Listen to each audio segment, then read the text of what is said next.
Merg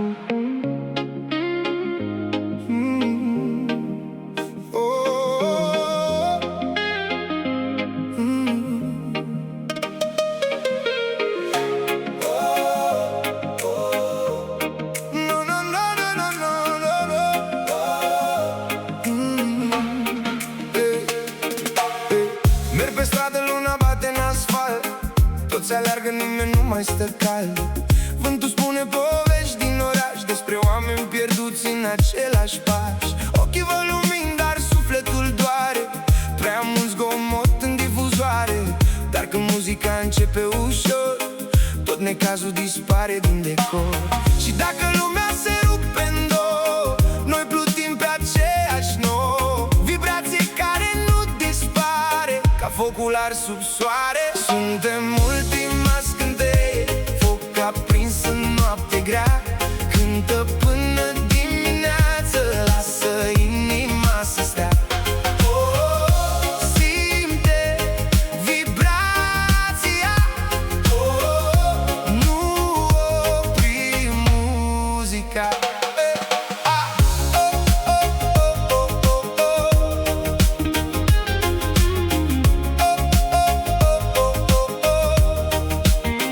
Fumul urcă lent către stele, timpul trece printre piele, toți visează libertate, dar uite ce-i simplitate.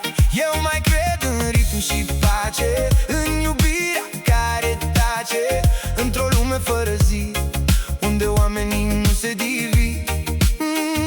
Când basul lovește ușor, parcă zburăm deasupra norilor, și orice teamă dispare iar sub cerul ăsta tropical.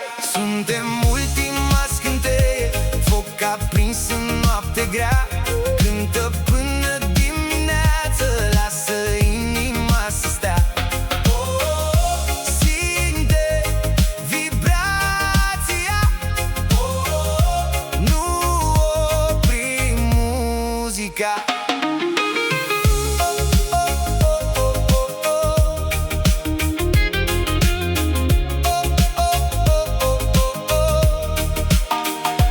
Nu avem nevoie de aur, nu avem nevoie de faimă, doar de muzică și lumină, ca să vindecăm această rană.